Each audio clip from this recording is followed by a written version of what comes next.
UTRGV, and with me today I have Dr. Corbeil here, and we're going to be talking about the Masters of Education in Educational Technology. So, to start off with, if you guys have any questions or anything like that, you can go ahead and type out your questions in the side menu bar right there. But if you're on a phone, it's going to be in the bottom menu bar, I believe. But if you have any questions while we're presenting, talking about the program, talking about graduate school, anything like that, the application process, just go ahead and type out your questions while we're presenting. You don't have to wait to the very end. But just to let you know, at the very end, we will have a little Q&A to answer those questions as well. So today, what we'll be covering is about us, why UTRGV, how to apply, any funding opportunities, and then we'll talk about the Masters of Education and Educational Technology, and we'll leave it open for a little Q&A at the very end. So if you have any questions, like I said, just type out your questions in the side menu bar, and then we'll get to them at the very end. So about us. So UTRGV was just established in 2015. However, every single year we have record-breaking enrollments. So this year we have over 35,000 students. This number needs to be updated just very little bit. But this year we have over 35,000 students. And even though we were just established in 2015, that number is always increasing every single year because, like I said, we do have record-breaking enrollment every single year. And UTRGV makes it so much accessible for education. So we have campuses all across the RGV, such as our main campuses being Edinburgh and in Brownsville. But we also do have other campuses, like in Rio Grande City, McAllen, Westlake, Harlingen, and just recently in Laredo as well. And I just want to emphasize that we are accredited by the Southern Association of Colleges and Schools Commissions on Colleges. So UTRGV, like I said, established in 2015. However, we do hold many titles, such as #1 University in Texas for 3 years in a row by Washington Monthly, #1 in Texas for lowest net price, and top 10 best online colleges in Texas. And I kind of want to emphasize the top 10 best online colleges in Texas because with this program is being offered an accelerated online program. Now, many of you are probably thinking, what does accelerated online program differ from the traditional programs? So your traditional programs are going to be your 16-week-long semesters. You graduate in 2 years. However, for the accelerated online program, instead of 16-week-long semesters, now there's 7-week-long modules. So if you want to be considered a full-time student for the accelerated online program, you'll be taking 2 classes every 7 weeks. So spring module 1, 7 weeks right there. You take 2 classes, then you take a week break after you're done. Then spring module 2 happens again, and then 7 weeks again, 2 classes, then you take a week break once you're done, and so on and so forth. And you can do that. There's 6 modules per year, which means you can graduate with this program in as little as 12 months. And this program is all asynchronous and fully online, meaning there's no scheduled lectures or assigned meeting times with your classmates or anything like that. So this really does help balance that work life, that academic life, and that personal life as well. I did my master's in the accelerated online program while being a full-time worker here at UTRGV, and it helped balance my personal life, academic life, and work life as well. So just know if you do have full-time priorities or you're a full-time parent, this is a really great program because it's all online and you can graduate in 12 months with this program. Now, I just talked about, the accelerated online program. I talked about what you'll be expecting once you are admitted into the program. Now let's talk about the program itself. So I'll throw it to Dr. Corbeil to talk about why you should choose EdTech for this specific program. So if you want to take it away, Dr. Corbeil, go for it. Thank you, Arsenio, and thank you all for being here. So why EdTech, and more specifically, why EdTech at UTRGV? So if you can go to the next slide. First of all, the EdTech, the e-learning, and the AI industries right now are booming, and they intersect all other industries. And that's significant because that's what we cover in the EdTech program. Next. According to EdTech Jobs, a report that was published this year in 2025, education is entering a new era as AI tools move beyond experimentation into real-world implementation. And for EdTech job seekers, this means exciting new career paths are emerging. Next. Didask is a research marketing firm, and in 2025, this year, they said that the e-learning industry or the e-learning market is not just expanding. It's been expanding ever since COVID. It's transforming, and with AI driving that paradigm shift, in how we teach, learn, and develop skills. And in EdTech Jobs, a report published in 2025, AI is reshaping the EdTech job market. Employers are not just looking for AI experts. They want educators, they want designers and leaders who know how to use AI as a force multiplier. In other words, to get things done more efficiently and to save time and cut down on error and waste. And so what can you do with an educational technology master's degree? These are just some of the types of jobs that are available to you. There's course developer and designer, there's technology coordinator, there's online learning specialist, there's e-learning manager, multimedia designer, technology integration specialist, instructional designer, user interface designer, online educator, distance learning director, and AI curriculum and training specialist. And as AI becomes more and more ingrained into everything that we do, we're going to start to see that all of these types of jobs and a bunch of new ones will be coming up that have to do with AI.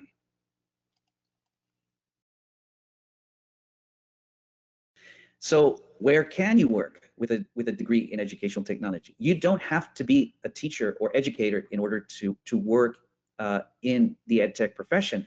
As a matter of fact, many of our graduates come to us from every industry. We've got people in law enforcement, healthcare, government, marketing, IT, education, higher education, and so on.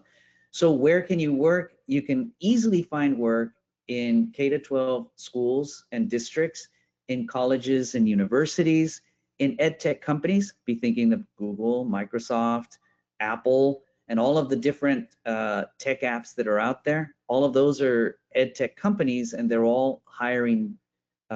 They like people with education experience because educators are very good at breaking complex things down and explaining it to people in a way that they can understand. But we have a lot of people in our EdTech program that don't come to us from education, and still they're very successful.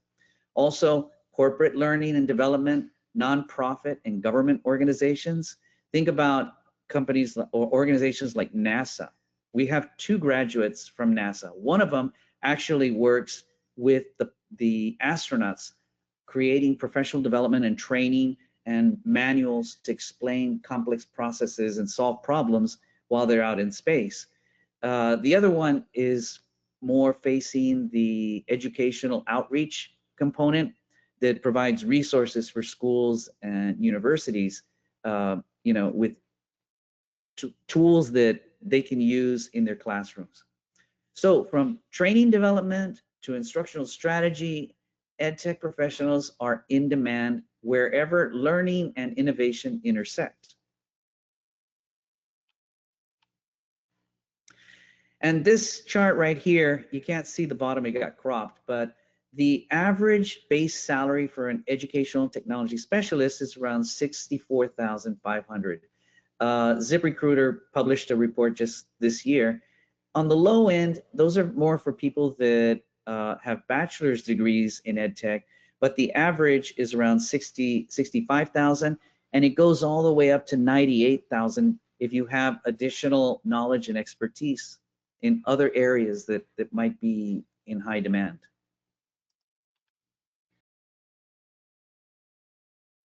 And here are just a couple of the more common types of jobs. Instructional technologists can make 68,000, online educators 61,000, instructional designers 63,000, training managers 70,000, course developer 67, senior instructional designer 88, and so on. You can see that some of these jobs go over $100,000. Again, that's with the education and the experience.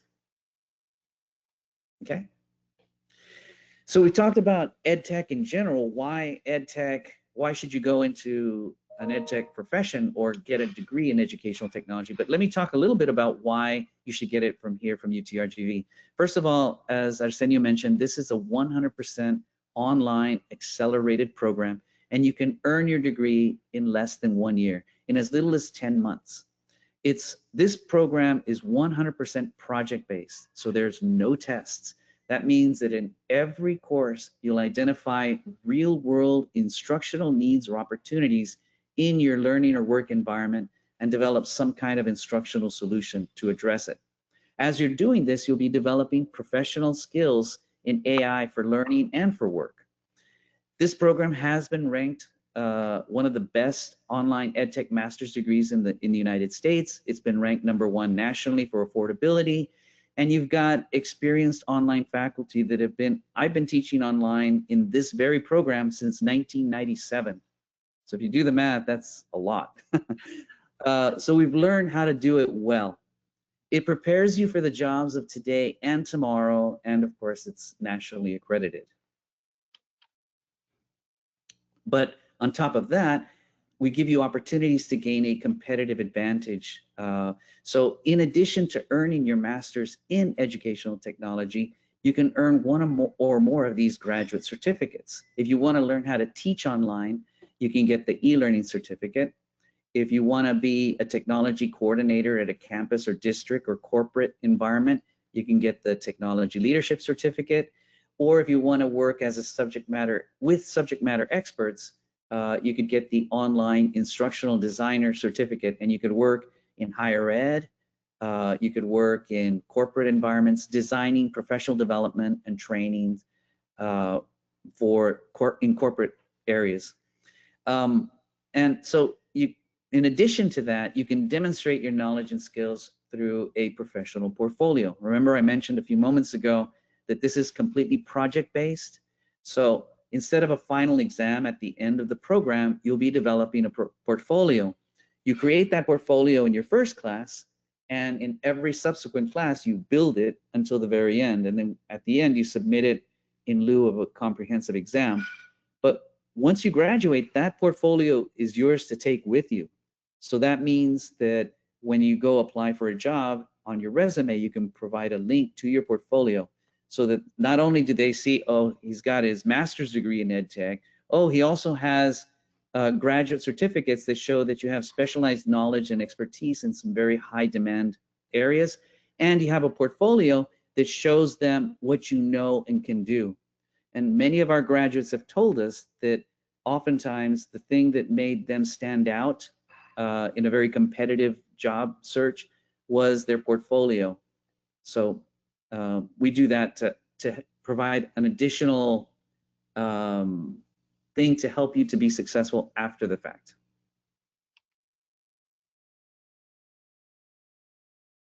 And I'll end my presentation by quoting something that Richard Riley, who was the Secretary of Education back in 2015, he was very insightful when he said this, and it's kind of become our mantra here in the EdTech program. We need to prepare students for the jobs that don't yet exist, using technologies that haven't been invented to solve problems we don't even know are problems yet.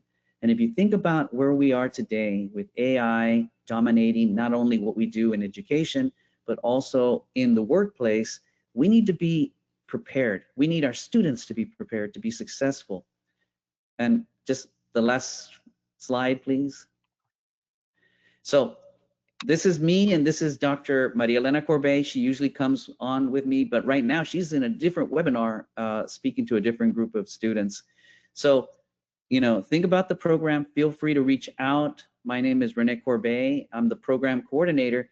And if you want to get future ready, we think that this program is for you.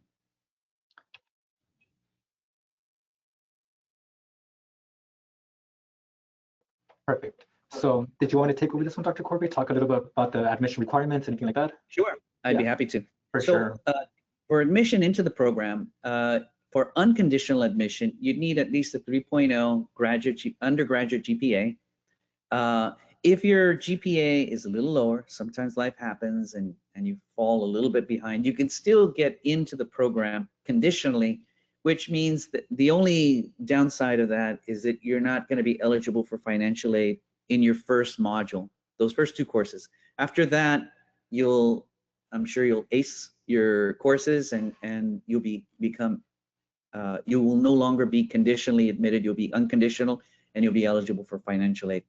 We just need a letter of intent that basically tells us, you know, why you want to pursue this degree and a copy of your resume. And that's pretty much it. That's all we really need. And this shows you some of the required courses. On the left, you'll see the courses that you have to take. Again, in all of these courses, 63, 20, 21, 23, 25, and 32 are courses that are all project-based. The EDFR 6300 and 6302 are also required, and they'll teach you a little bit about research methods and foundations of learning. And then you can see that we have a wide variety of electives as well. Awesome. Thank you so much, Dr. Corbeil. So as Dr. Corbeil was mentioning about the application materials, I just wanted to emphasize it again. So the common application materials for this specific program is we do need all your transcripts as well. GPA with 3.0 in the last 60 credit hours, but like Dr. Corbeil was saying, if you don't have a 3.0 GPA, don't worry about that. Don't let that stop you from applying for this program. This program has great opportunities when it comes to career-wise down along in the future. So if you think your GPA does not match a 3.0, don't worry about that. Just still apply. You never know. Dr. Corbeil will review your application, and if you are a great fit, he'll go ahead and admit you into the program. And then a letter of intent, pretty much like he was saying, an essay of why you want to pursue the degree, and then a copy of your resume. So in order to complete your entire program, first you need to go to the utrgv.edu/grad apply. That's going to be our application website when it comes to applying for the specific graduate programs.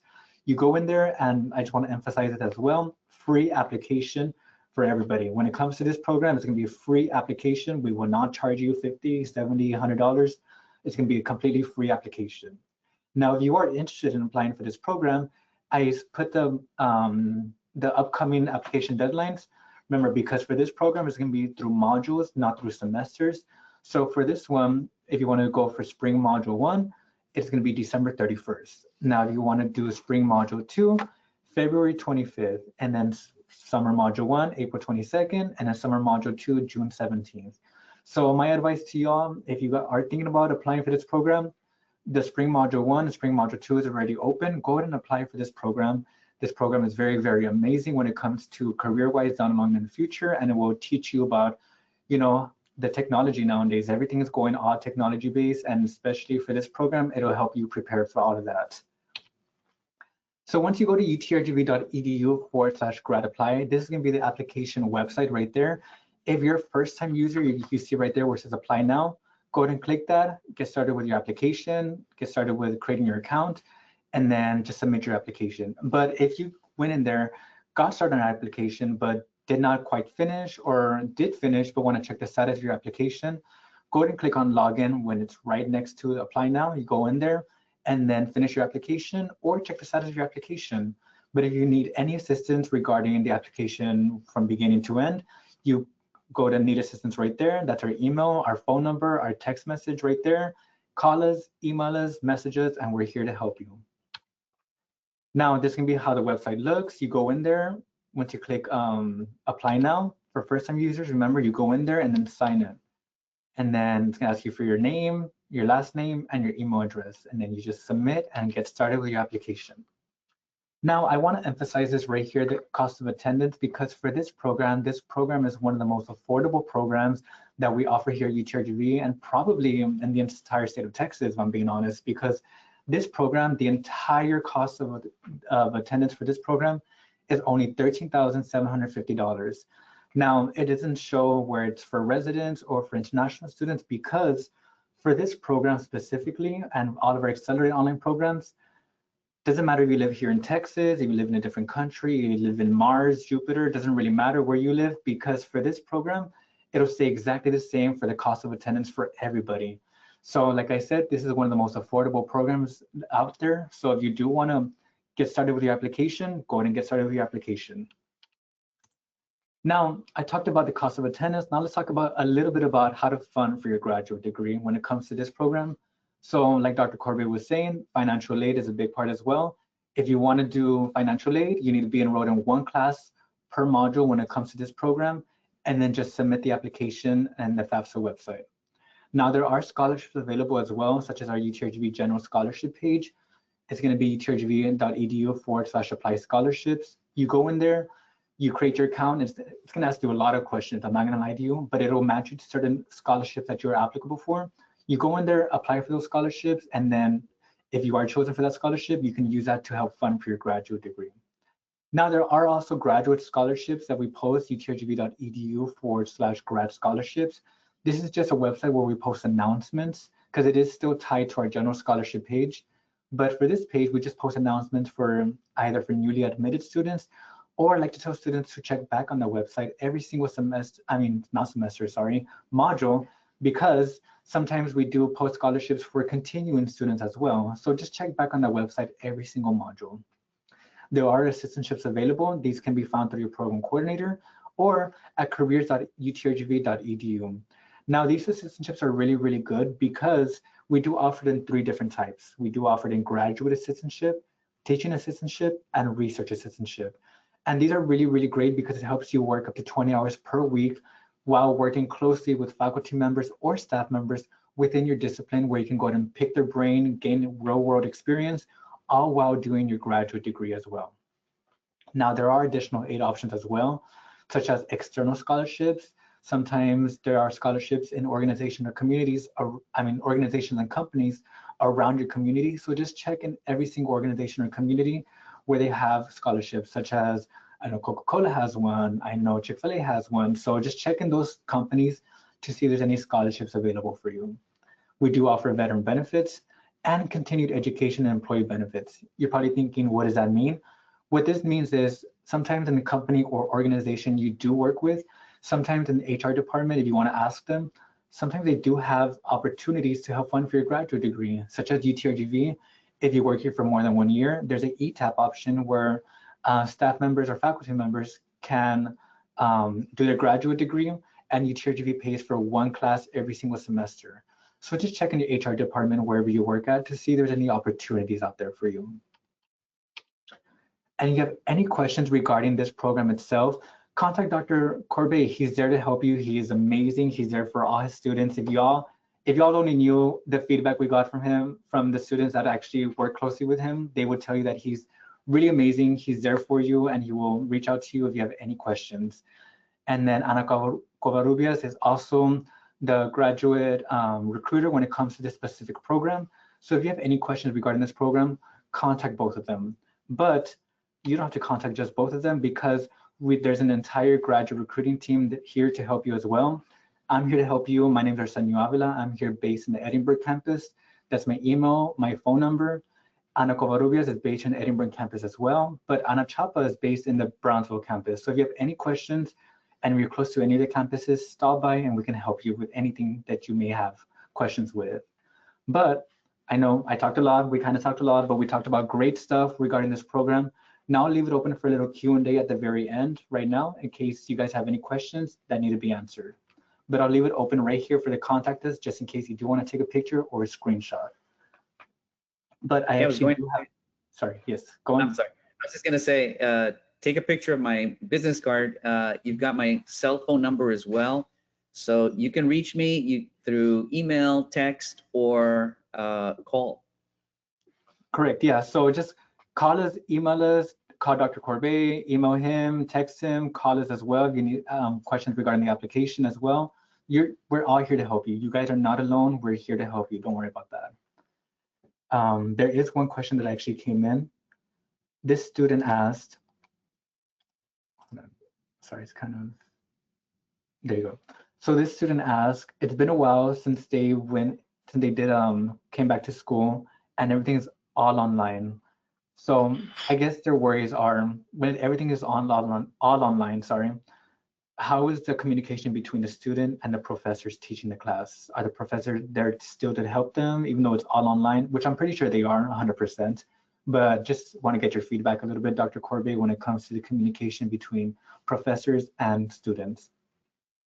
Sure, and I remember back when 1997, when I was a student in this very program, and I was terrified. I thought, I cannot handle graduate college level courses. But I took my first course and I fell in love with the program. And now I get to be the program coordinator for this program. So it's been my mission to make sure that it's the best possible learning experience that you'll have. So in our courses, we do have, even though the courses are designed and delivered, intended to be delivered asynchronously, we do have a weekly live session in most of our courses where you can come online, and instead of lecturing, we use that time to, remember, it's all project-based, so we use that time to talk about the projects. Like in my class, the first 10-15 minutes, I'll go over the deliverables for a project, and I'll let you know what my expectations are for getting an A in that, on that project. And then we use the rest of that time for question and answer. So if you, and to share drafts of work. So as you're working on a project, you know, I'll say, okay, anyone want to volunteer to put it up, and we'll put it up and we critique it, provide feedback. So the live sessions, even though they're optional, are one excellent way that students can stay in touch, not only with the instructors, but with their fellow classmates. The other thing is, most of my faculty in the EdTech program will give you their cell phone numbers. So you can text them, you can call them, you can email them. If you need to talk on the phone or Zoom, we can set up individual one-on-one Zoom sessions anytime. Our faculty are very student focused. So one of the things that we realize is that in order for a student to feel successful, they can't feel like they're isolated and they're doing this all alone. So, you know, if you even have a draft of a project and you're not sure if you're on the right track, you can contact your instructor and ask them, and they'll provide free feedback before the project is due to let you know what you can do to make it better. So we're with you every step of the way, from now, before you even apply, through the entire program. I'll be there and your faculty will be there. And then even after you graduate, we try to stay in touch with you, because we try to add a little bit more value to the degree by helping you to be successful after you graduate. So you won't be alone, I promise you. Perfect. No, thank you so much, Dr. Corbeil, for saying that. Yes, guys, you guys are not alone when it comes to this program. Students succeed so much in this program because they're not alone. Professors are there to help them no matter what they have questions with. So I have a few questions coming in. First one is, another one is, so in terms of instructional design, is AI the new SME? Is AI the new SME, subject matter expert? Yes. Well, hopefully not. For those of you who don't know, a subject matter expert is a professional person that you would work with as you develop something. If let's say in the university setting, a faculty member might be the subject matter expert, and you would be working with, you as the instructional designer would be working with the instructor to help them develop their courses, to provide suggestions on how they can make the courses a little bit more interesting, more engaging, more interactive. So I don't really envision AI being your subject matter expert, but I do envision it being a collaborator in your own project development. As you're developing projects, many of our students use AI tools for brainstorming, to come up with an idea. They may use it to polish, you know, if they create their reports, the technical reports for the projects that they're developing, they may use it to polish and clean it up to make it more professional. Sometimes they may use it to help develop their multimedia. There are tools out there that we've learned to use and we share with students, where you can clone yourself, so that way I could have cloned myself and done this whole presentation, you know, with the fake me. So there's tools that you can use that can help to make the presentations much more interesting, more engaging, much cleaner. Saves a lot of time on the editing. Perfect. Thank you so much, Dr. Corbeil. I have another question coming in. Do you address ADA accessibility in media, websites, documents when it comes to this program by chance? You have to. If you're going to be developing anything that's web-based, especially in an education setting, but I think you know, for anyone, accessibility is going to be a very, very big issue. And even if just for the general public, if you create a resource that works great on a website for a computer, but looks horrible on a mobile device, that doesn't have to be just for people with special needs. It applies to everybody. So we do try to, we stress the importance of designing, using universal design competencies for all learners. And that includes those who may be disabled, blind, hearing disabled, or whatever. Perfect. Now, last question I see here is a student limited in website development tools, such as like WordPress, CSS, anything like that? Are they limited in website development tools?